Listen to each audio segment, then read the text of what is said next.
Hi, this is Mark from LongIslandWatch.com, and welcome to another episode of Watch and Learn. Today, I want to show you how I trim the edge of my nylon straps that are just a little bit too long. There's a lot of methods out there. You can use whatever you like. This is what works for me. What do you need? You need the watch, maybe a marker, some quarters, some kind of a clamping device, lighter, maybe even a soldering iron, whatever you want to use, match, and my part of my EDC, and a lot of you guys are into knives.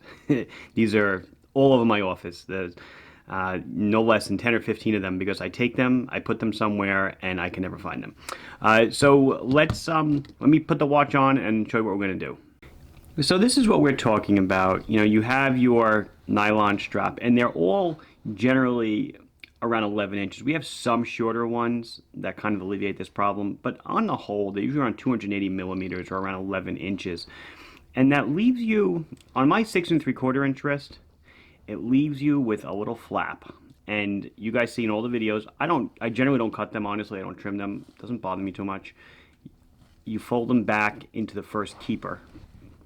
I believe that's the correct way to do it, whatever correct is.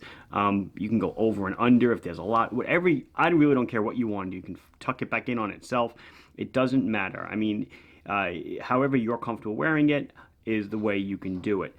But what happens with some, I know with some people, like if my wrist was maybe a 1/4 inch larger, the flap would be, maybe half the size. And it would be very difficult to fold over on itself, but yet it would be sticking out enough that it would be annoying.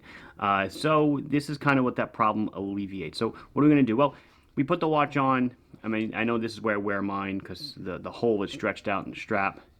And we're going to find where we want to shorten it. And keep in mind that in the winter, your wrist shrinks. In the summer, your wrist swells. So give yourself a little bit of extra room. So let me see if I can figure out where I want to mark this one. So I'm going to use a Sharpie, pulling it back a little bit, and I want to make it such that it doesn't break past the edge of the strap, but also there's enough to pass the keeper. So let's say, I don't know, right here. And this may sound silly, but the beautiful part about these straps is they're so inexpensive that if it turns out you need it's not long enough for you at a certain time, just buy another one. I mean, they're not super duper expensive. I'm not telling you to throw away your money, but it's just something to keep in mind. So what do we got here? So take the strap off, and you'll look, and you'll see I made a mark in the strap. And so let's see what we do from here. So I'm going to go sans gloves for the rest here. What we want to do, here's where I use the quarters.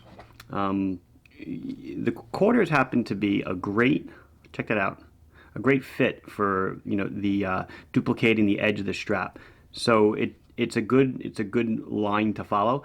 Do you have to make it round? No, you can make it flat. You can make it to a point. You can do whatever the heck you want.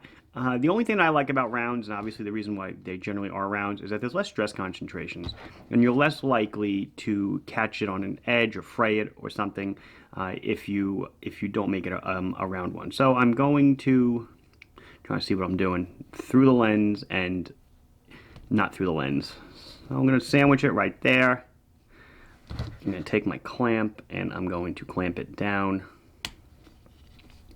Get the clamp out of the way so that I can use my cutting implement, and I'm going to even out these quarters so they're the same.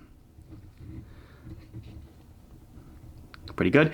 So now I'm going to take the razor blade and I'm going to slice away using the quarters as a guide. So here we go. Cuts away very easily. Yes, I took the blade out. Makes it easier for me to do it all on camera. Comes right off. Shave a little more. And you'll see we have to obviously do something about all these loose fibers that are coming, right? If I just took it off now, it would be a disaster. It would unravel everything else. It would basically delaminate and I'd have a piece of garbage. So that's where the lighter comes in, or a candle or a match. You want to apply a little bit of heat to the end. You don't want to burn it. You just want to get it really close. And we're just singeing, not my hands, we're singeing the edge of the strap. Just touching it. And what I'm going to do is, I'm going to try to look at it with my eyeballs. It looks pretty decent. Do it again, maybe a little more.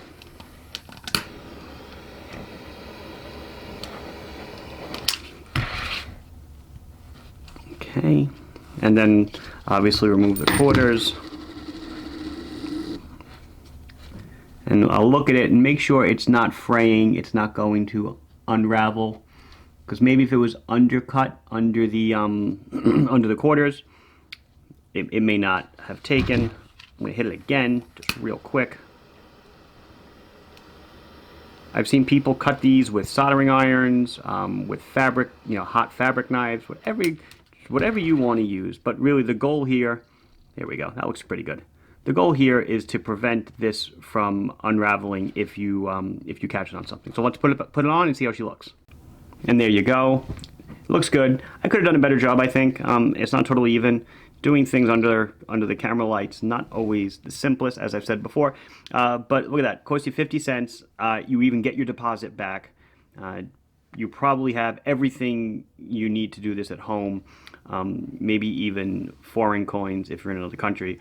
You could use vice grips. You could use a wood clamp. You could use a C-clamp, whatever the heck you want to hold it. And that's it. And there you go. So anyway, this has been Mark from LongIslandWatch.com showing you how to trim your NATO straps in this episode of Watch and Learn. Please like the video if you enjoyed it. Please subscribe to the channel if you have not done so. If you have any questions or comments, put them down below and I will be sure to address them as soon as I can. Thank you for watching. Bye-bye.